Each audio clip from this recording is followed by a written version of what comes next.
Hello and welcome to Talking Tudors, a fortnightly podcast about the ever-fascinating Tudor dynasty. My name is Natalie Grueninger and I'll be your host and guide on this journey through 16th century England. Are you ready to step through the veil of time into the dazzling and dangerous world of the Tudor court? Without further ado, it's time to talk Tudors.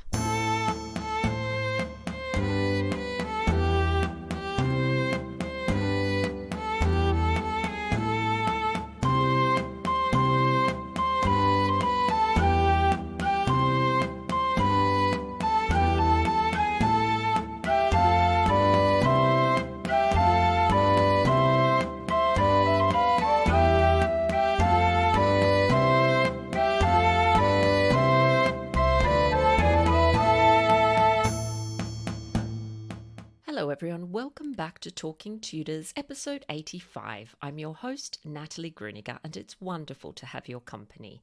Before we dive into this week's episode, I'd like to thank the wonderful patrons who continue to support this podcast and welcome the wonderful listeners who joined the Talking Tudors family in August.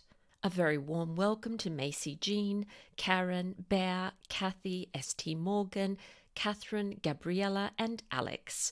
I'm so very thankful for your support and immense generosity. If you love the podcast and never miss an episode, perhaps you'd consider becoming a Talking Tudors patron. It's easy to do. Just click on the Be My Patron on Podbean badge on the homepage of my website, www.onthetudortrail.com, or click on the Be a Patron button on the Podbean app. Join the Talking Tudors patron family, and in addition to receiving lots of Tudor-themed goodies, you'll be automatically entered into our patron-only monthly giveaways. September's prize is a Tudor book bundle, which includes 4 wonderful titles by John Matusiak. A huge thank you to the History Press UK for sponsoring this wonderful prize. Now, on to today's episode. I'm thrilled that joining me on the show to talk about widowhood in the early modern period is Maggie Andrews. Maggie is Emeritus Professor of Cultural History at the University of Worcester, Honorary Senior Research Fellow at the University of Birmingham, and Chair of the Women's History Network's National Steering Committee. During her career, she has researched, taught, published, and broadcast on a range of areas of women's history. Recent publications include Women and Evacuation in the Second World War, Domesticity and Motherhood, A History of Women in 100 Objects, and most recently, Widows, Poverty, Power and Politics, both of which were jointly authored with Janice Lomas. She has 4 children, 6 grandchildren, and lives in West Sussex. My conversation with Maggie straight after this musical break, courtesy of guitarist Jon Sayles.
Welcome to Talking Tudors, Maggie. How are you?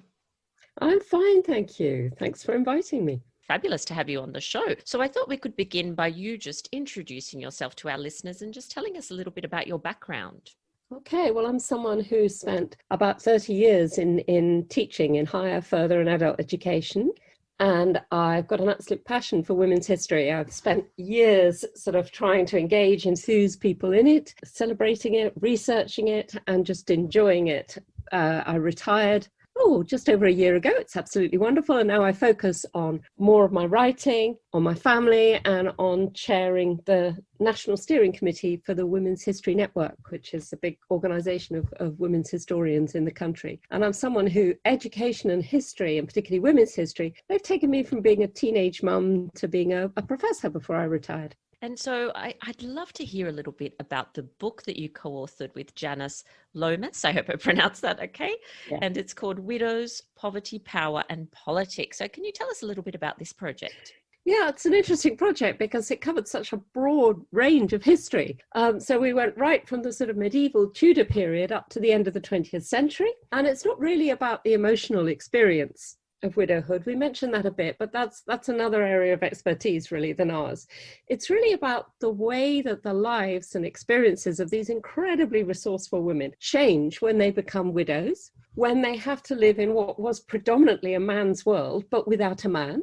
And what you find is that many struggle with poverty, certainly, but actually becoming a widow for a number of them opens up all sorts of new possibilities, because instead of being like a junior partner in the marriage, somebody who was definitely not in charge, particularly if you go the further back in history you go, they get control of their lives, their finances, their household, they get some legal rights. Some of them begin to exert quite a lot of power. And by the time you hit the 20th century, they become politically really, really important. So it's about this sort of very different side of widowhood. Now, like all women's history, it is a bit of a sort of chase through to find the sort of snippets and traces of women's lives, particularly poorer, more working class women, are much harder to find about. But what we have tried to do is find out about individual women. So we bring in the experiences and the life stories and the snippets that we've got of all these individual women, and how some of them struggled with poverty. Many of them got a lot more power, and they became important sort of politically. In the end, we try and bring them into people's lives. And was widowhood a subject you were interested in for a long time, or how did that come about? It's an interesting mixture. My co-writer, Janice Lomas, has written a lot on war widows, so she was already quite interested in widows. And then 2 years ago, we were working on some material around women's suffrage in this country because of the centenary. And it struck us how fascinating it was that all the women who led the big suffrage organisations in Britain, they were all widows. And we were intrigued by that. Why were they all widows? And you look a bit more carefully and you begin to think, okay, this is about the way in which they have a certain respectability. Some of them have a little bit of income. Certainly Charlotte Despard used to be, had been married to the founder of the HSB Bank. So she'd had quite a good income. So they have a bit of income. They're not ridiculed in the way that single women somehow were. If they went out into the world and did things politically, they were ridiculed as harrigans and dried up shrews and things. And so widows, we thought, this is intriguing. Is this just about the beginning of the 20th century? Or if we go further back in time, what are we going to discover about widows and how their lives were, and if we come forward in time? So we went from that sort of suffrage backwards and forwards. We were aware of the poverty of some widows from Janice's work on war widows, but we also looked at the variety of different sort of experiences of widows. And we just found, the more we looked, the more we found just intriguing women who were doing all sorts of things that you don't think women are doing in the past, if that makes sense. They're running businesses, they're running farms, they're being politically quite astute and careful and holding more power than people think. And so that's how we got into this topic, and how it really very much expanded. Well, I can see why you're so drawn to it. That sounds absolutely fascinating. Now, I'd love to hear more in particular about how widows were viewed in the early modern period. So in your book, you state that the image and status of widows was full of variation, contradiction, and ambivalence. And so could you unpack that for us a little bit and tell us a bit more about that? Yes, it is interesting. I mean, because at one level, widowhood, it may well be a personal loss. It has a psychological impact. People have been in a couple, whether it was successful or not, and that sort of shaped the nature of widowhood as well.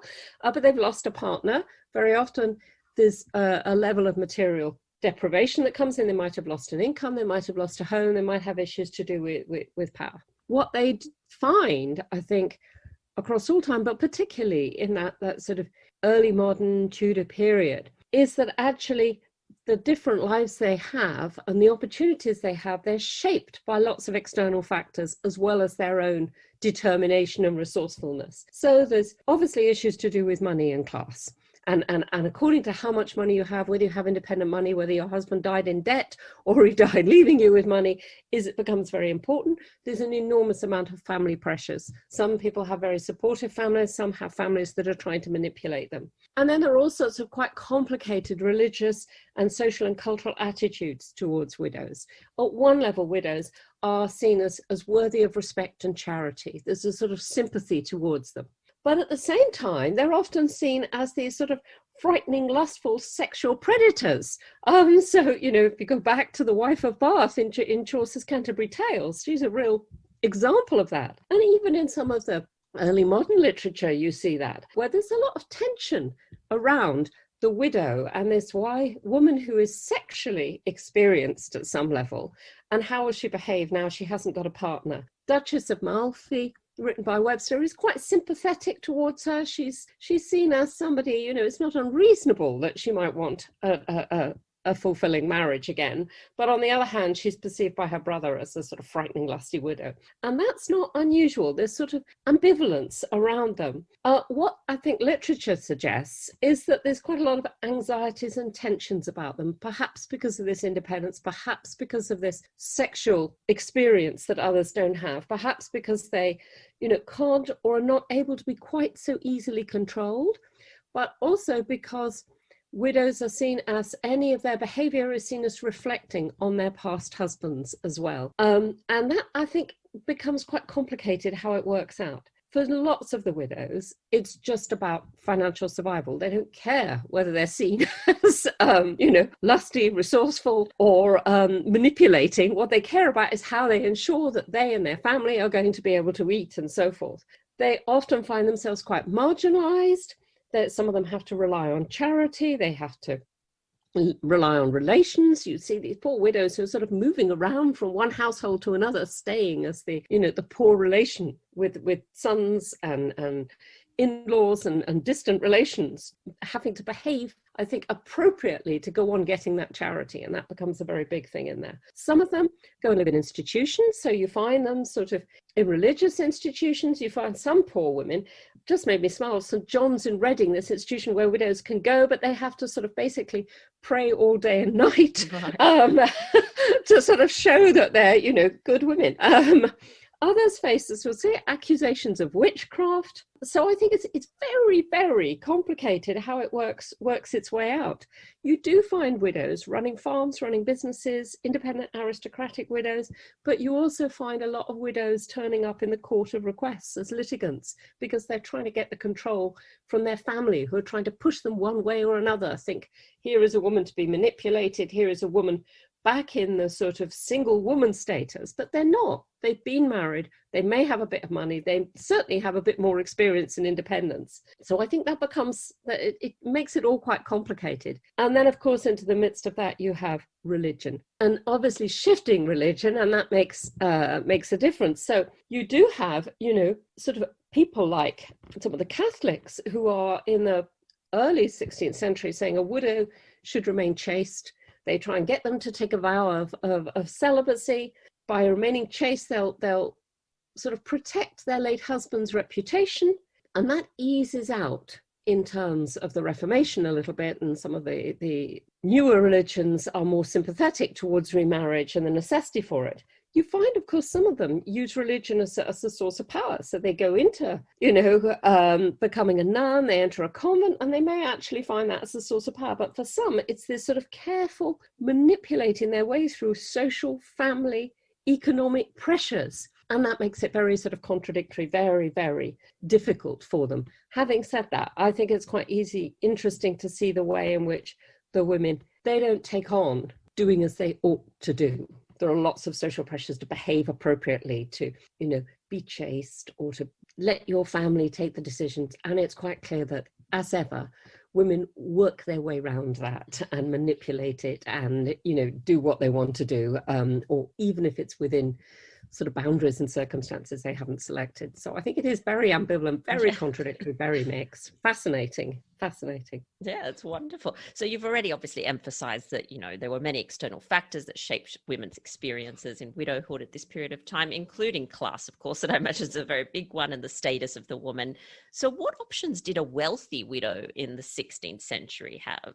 Well, one is remarriage. Remarriage is big on the agenda, and particularly, some of them are widowed incredibly young. So if you think of someone like, it's in the 15th century, but if you think of Margaret, the mother of Henry the Seventh, she's widowed for the first time at 13, and she's already pregnant. So there's an awful lot of life if you don't get remarried, and she in fact does remarry twice, and it's her, clearly with an eye to her and her son's progression, politically and economically.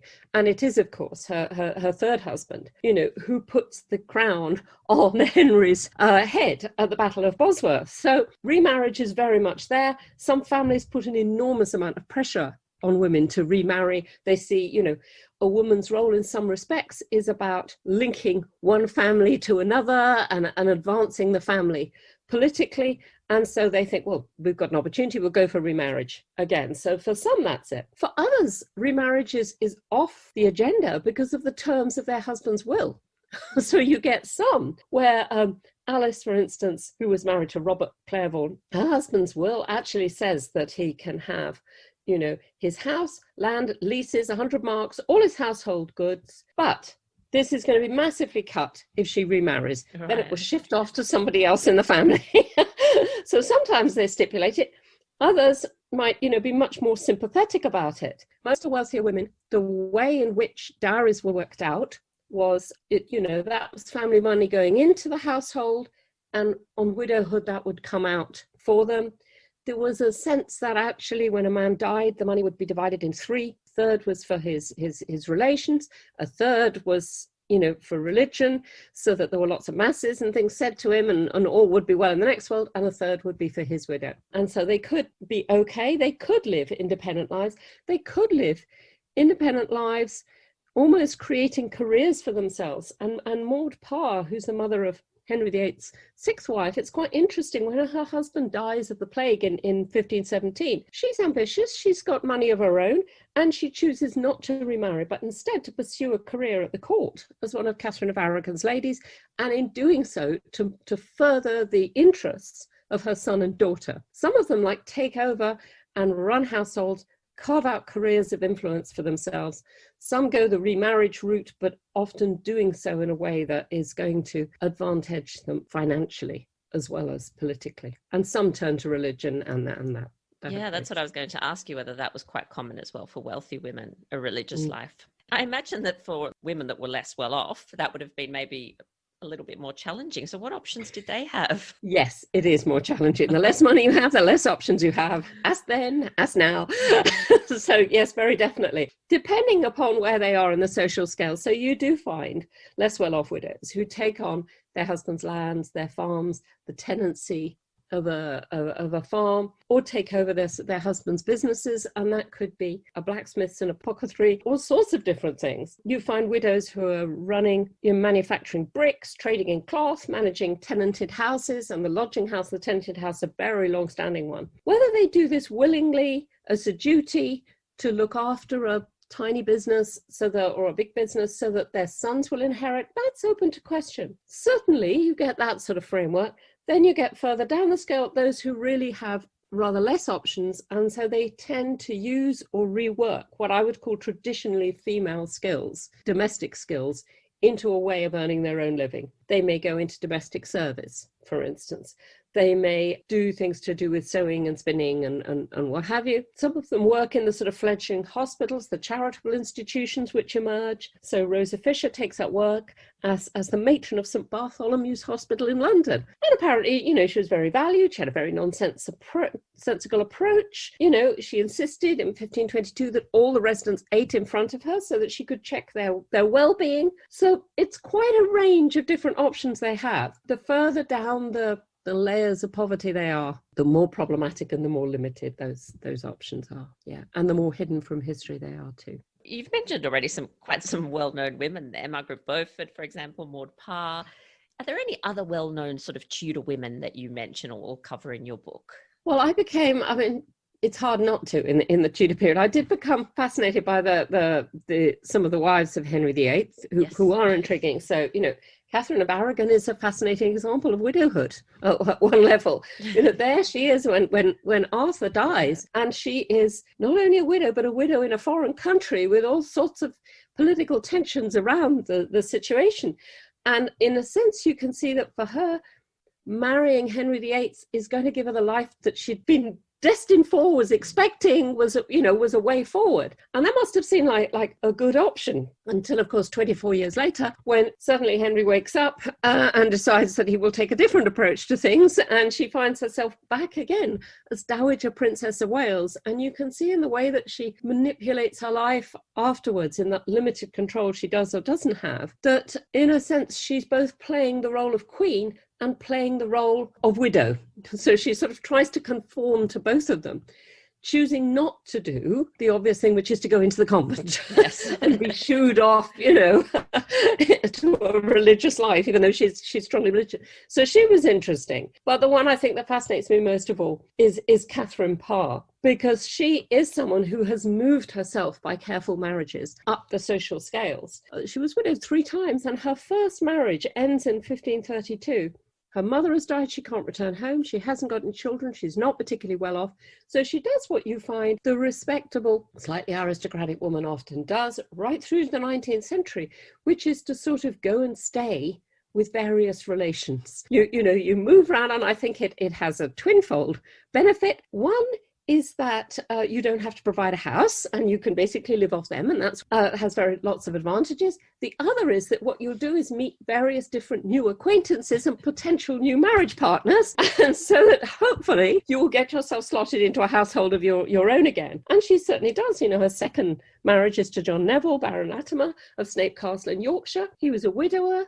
Again, not unusual for a widow to marry a widower. He'd got children, so she becomes the stepmother. And although they get caught up in some quite tricky issues to do with rebellions against Henry, by the time she's married for the second time in 1543, she's, quite well off. She's got a couple of manors. She's quite comfortable. Things are looking just okay. And she has little time, it has to be said, to enjoy her independence, because she catches Henry's eye, and you have to feel sorry for her, because there is no way that he looks like good marriage material. He's already got rid of 2 of his wives by beheading them, but it's more of a command than a request, isn't it, really? And I think it's quite interesting, because that marriage is mythologized, really, as this sort of great, wonderful marriage. And I was fascinated reading Elizabeth Norton's biography of her, because she paints a much more complex picture. I think it is a much more difficult sort of marriage. There's political intrigue, there's religious differences, and she's not with him when he dies, and she's not left that well off in his new will. Financially she's okay, but her power has been stripped from her. And then there she is, 3rd time round, a widow. And she obviously, her heart rules her head on the 4th go. But she marries Thomas Seymour, who obviously she was very impressed by. He clearly had physical attributes that weren't matched by his tendency towards faithfulness or anything like that. And you find her sort of in her mid-30s. She's on her 4th husband when she, is pregnant for the first time and dies very soon after the child is born. And I think it's just a fascinating story, because not least because to us now, the idea that you will be on your 4th marriage, not with divorce by the time you're in your mid-30s, is like beyond belief. She's finally, in her mid-30s, on this 4th marriage, got the sort of prospect of the things that people expect from marriage, which is just have a child and so forth. And she has made this monumental shift socially by her careful marriage, her very sort of careful taking control of her life, because actually her mother's dead, her brother's not that much use to her. She really has to rely upon her own resources. But in doing so, she has really moved up the social scale, just in many respects. A shame that she let her head rule her heart rule her head at the last moment, or she'd have had a very comfortable 30, 40 years, no doubt. Yeah. Absolutely. So An she's exceptional fascinating. woman, definitely. And Yeah, I imagine that, fascinating. lots of our listeners, if we're talking about influential and wealthy Tudor women, that the name Bess of Hardwick has probably popped Oh, into the minds of lots of people listening. So let's talk about Bess for a little bit. How is it that she was able to accumulate such incredible wealth? it's fascinating, isn't it? Because she Yeah. does end up the second Yes. wealthiest woman in the country after Elizabeth I. And she doesn't start off that well off. But I think she's a woman who was, I think, influenced by lots of things. And I think particularly by her own childhood. Her mother was widowed, and the family finances really suffered as a result of that. She hadn't got proper control of her money in the will of her husband, her mother, and the court comes into it. They suffer quite a lot, and I think she has that sort of real strong sense, this is not going to happen to me. You have to watch what's written in the wills, the legal agreements when you get married and everything, and that's what she does ever afterwards. She's somebody who's very careful on her marriage settlements and in the way she lives in when she's married, that things will be put in her name, which is unusual. She has her first arranged marriage when she's 15 to somebody who's 13. It's questionable whether it was consummated. She has the second, much more successful marriage when she's, as a 20-year-old widow, she marries Sir William Cavendish, Treasurer of the King's Chamber. It seems quite uncertain how she got into that position, but I suspect it was the classic stay with relations, keep moving around until you find yourself in the right place. And that is very, very successful for her. And he was, of course, a widower. She has 2 stepdaughters. She then has 6 children, which is quite a lot to provide for. And she doesn't lose as many as many do. And when he dies, she's in a very, very precarious position, actually. He's left her with sort of debts and so forth. But her line forward is not to sell any land. She clasps land like nothing on earth, but to look around again for a successful marriage. And she the next time, 2 years later, she marries Sir William Lowe. 6 years later, he dies. I mean, we forget now the frequency of death. Now there, she's left a wealthy widow. She's in her 30s.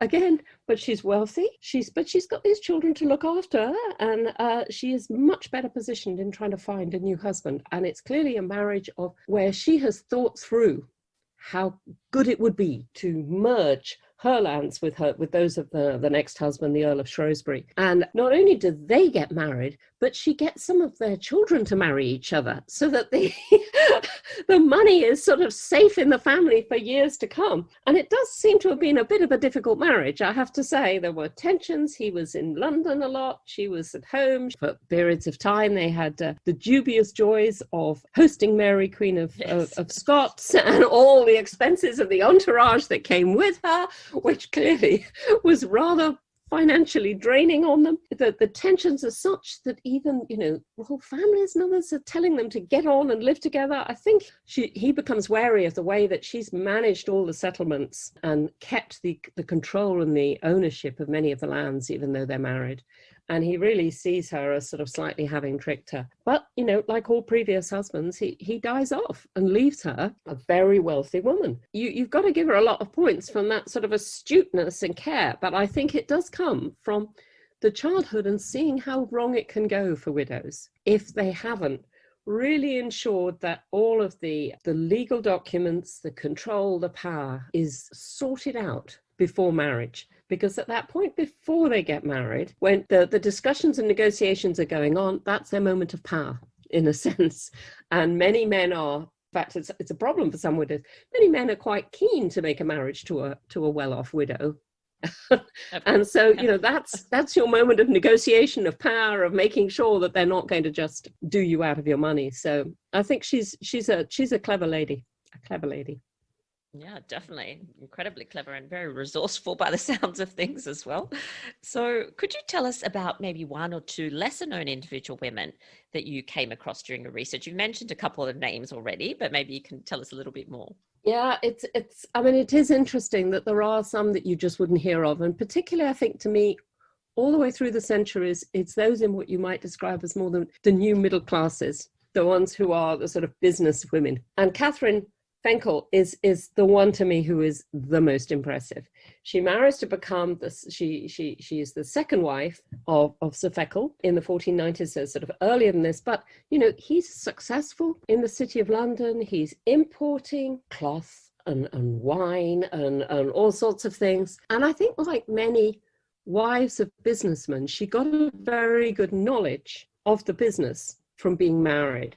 And that, I think, often occurs, that although in name men are running businesses, just the necessity of it, the need to have someone you can trust, but maybe the financial necessity to get someone who'll help you with things, meant that wives were more involved than often we understand. And I think widowhood and the way which people like Catherine are able to take on the business after their husband has died and run it very successfully is real evidence of the degree to which some women are involved in businesses. It's not like they've all been sitting cooking and cleaning the house and doing nothing else and suddenly take over the business. They haven't. They have a really good knowledge of it. And so on his death, she's quite a wealthy woman, and she didn't have to run the business. She could have sold it. She could have, as some of them do, they get an apprentice in and then move them up the scale, or a manager or what have you, but she didn't. She ran it herself, becomes very successful, gets a whole international drapery concern.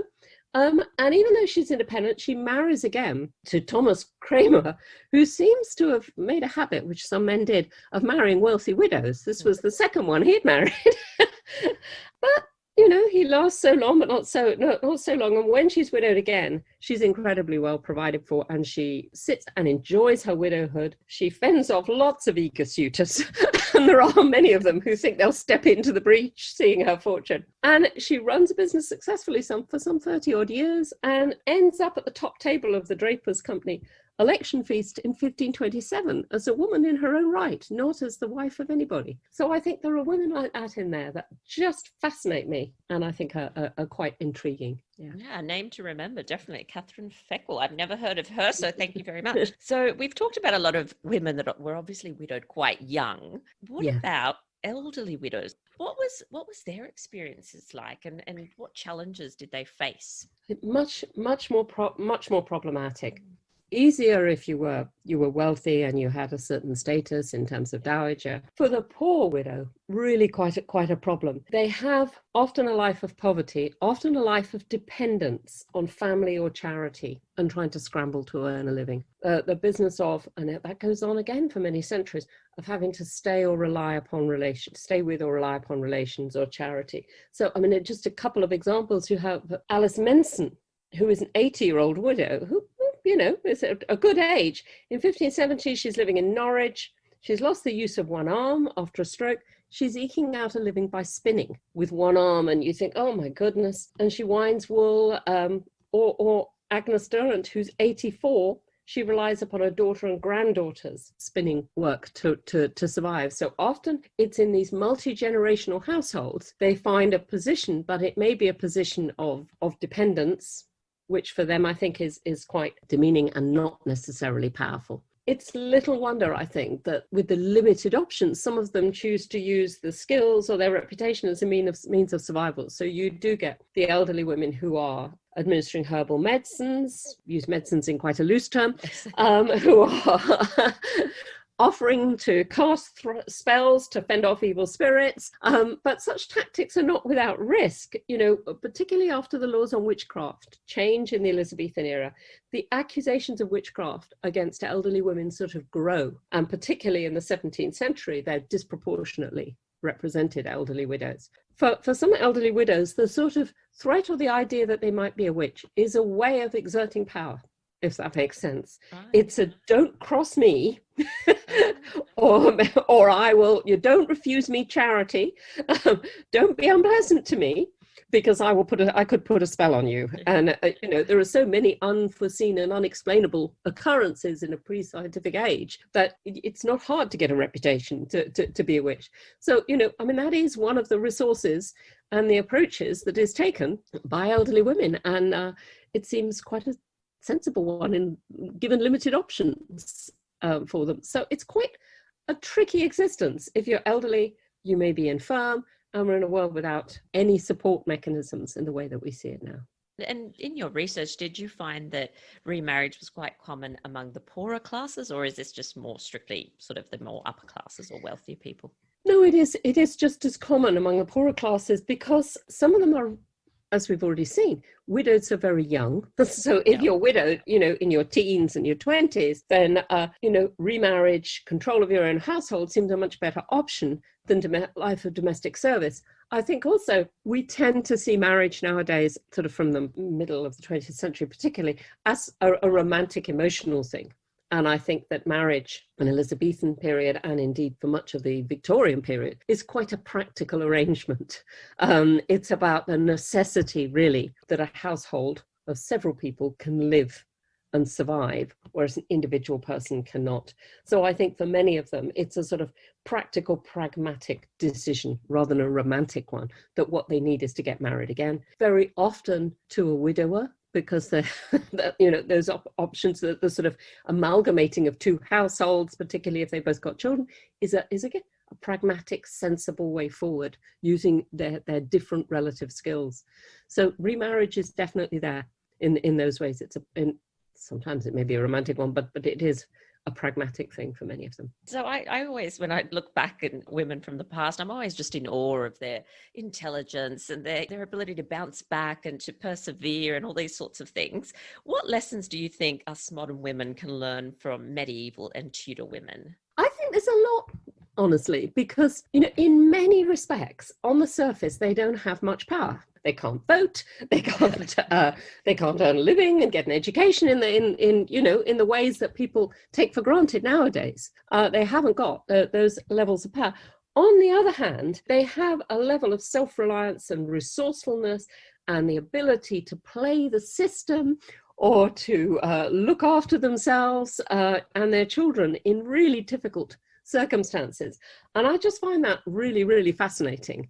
It is that way in which they stretch, challenge, just push out or subvert the social and cultural norms in which they live to the benefit of themselves, but also, to the benefit of their families and often to lots of other women as well. So I think they're a fascinating example to us. Absolutely. Now, Maggie, we're at that time of the episode where we play a little game of 10 to go. So basically, these are just 10 questions just to get to know you a little bit better, just a bit of fun. So are you ready to do that? Yeah. So we've been talking obviously about women, and you have said how much you love women's history. So who's a woman, any period, doesn't have to be from the 16th century, that you really admire, and why? I have to say that at the moment, I'm just totally enthralled by Amelia Fleming. And Amelia Fleming was the second wife of Alexander Fleming, this amazingly impressive scientist who discovers penicillin, and they have a very short marriage because he's significantly older than her, some 37 years or so older than her. And she is Greek. She goes back to Greece, and she goes to Greece in the 60s. And the Greek junta comes in, a very oppressive regime. And because of her name, because of her status, she's a qualified doctor and a research scientist in her own right. She challenges this regime. She criticizes it. She looks after people who are suffering from it, to the extent that they, in the end, put her in prison. And then, of course, this is a big international scandal because she's the wife of this incredible Nobel Prize-winning, or the widow of this incredible Nobel Prize-winning scientist. And they finally kick her out of the country to Britain. And she still goes on campaigning. And when the junta is finally got rid of, she goes back to Greece. She becomes an MP, an MEP, a human rights campaigner, as well as a doctor. And she's just this incredible woman who seems to have turned the advantage of her name, certainly, and the notoriety of her husband. But she's used that for the good of so many more people. I just find it so impressive. So she is my heroine of the moment. As I move on to another book and different research, I'm sure I'll find another one. But yes. She at the moment, I'm just like, wow. All right, fantastic. And what's something you love about where you live? The South Downs. I'm now living in Chichester, and it has to be the South Downs. I'm a fresh air enthusiast. Yes. I have to walk my dogs and see green every single day, and then I'm a happy bunny. So it's the South Downs and the views across them. Excellent. And what was your favourite subject at school? Oh, that's interesting, actually. I did like history, but I wasn't I wasn't allowed to take a history A-level because they thought the essays would be quite stressful for me because I have dyslexia. And so they were like, oh, no, that'll be difficult. So it was very satisfying that later yes, I've written lots of history books. So I liked history. I quite liked maths. I think it was probably cookery. Right. Interesting. Yeah. And I'm still a keen cook. And you're still a keen cook. Excellent. So what's a favourite game or sport that you like to watch or even play? Oh, that's interesting. I am a real fiend for watching tennis. I can't play it, but I absolutely love it. I mourned the loss of Wimbledon this year. Yeah. Because I absolutely 2 weeks of doing nothing but watching Wimbledon. So it's watching tennis. Definitely. Excellent. Now, you mentioned that you're a keen cook. Do you have a signature recipe? Oh, that's interesting. My husband would probably say that it's a dish I do with cod, prawns, avocado, cheese, and cream, which honestly is quite nice. And it's thrown together quite well. Good. That's a good smoked haddock risotto. So, it's right, always fabulous. fish. Love Always, fish. yeah, that sounds good, nice and healthy. So, if you had to be stranded on a desert island with somebody from the Tudor period, who would it be? Isn't that interesting? Who would it be? I think someone like Catherine of Aragon would get very stressful. She was. I think I would after a while. With that. I think it probably. I think I would be most, and I think Bess of Hardwick would be rather too imposing on me. I think it would probably be a Catherine Parr. I would be fascinated to hear and speak to someone like her, and I was impressed by her. And she seemed a woman who could cope with difficulties without adding to the aggro. And I think if you're going to be stuck on a desert island, you want someone who's not going to up the ante in terms of tension, but actually maneuver your way around difficulties. So I think Catherine Parr. Yeah, that's very true. Very true. Do you collect anything? Are you a collector at all? No. Isn't that interesting? Not at all. Not at all. Never know. You could start. That could be a new thing. I may start in my semi-retirement. Yeah. Fantastic. And what was the last movie you watched? A bit tricky now. We don't really go to the cinemas anymore. Golly. Yes. When did I last go to the cinema? I know. That's gosh. Even at home on Netflix. What was the last movie you watched? What was the last one? I haven't watched them. Oh, you know what? We watched Invictus a couple of weeks ago when it was on BBC about Nelson Mandela and the rugby team in South Africa, and it was brilliant. Actually, it was quite so much that television and films are so depressing, and you felt quite uplifted by the end of it. Oh, fantastic! There you go. I want to note down. That was great. Excellent. Yeah. And what's one of the books? I imagine that you've got lots of books. What's one of the books that it's currently on your side table you're currently reading?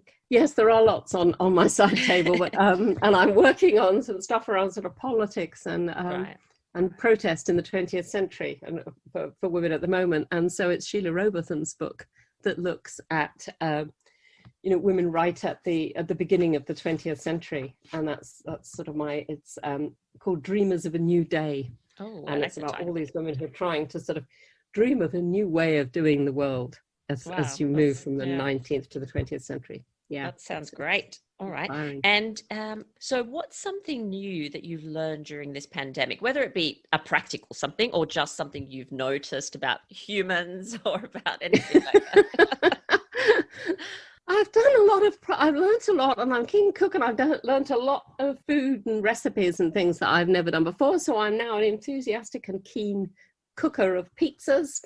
Excellent. Done with my pizza stone in the oven, whereas I would have gone out for a pizza. And I think I have learned how friendly people are. I'm fascinated how, when you're out of human interaction, one of the things people do is grab the little bit of it. So you walk your dogs in the morning and everyone says hello and good morning and what have you, or a little chatter, socially distanced chatter over the dogs.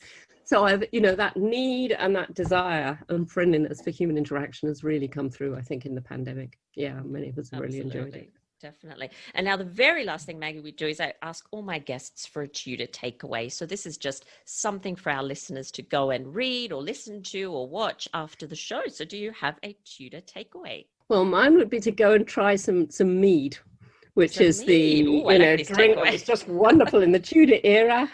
And people try so many different, gins and various other things now. Go try mead.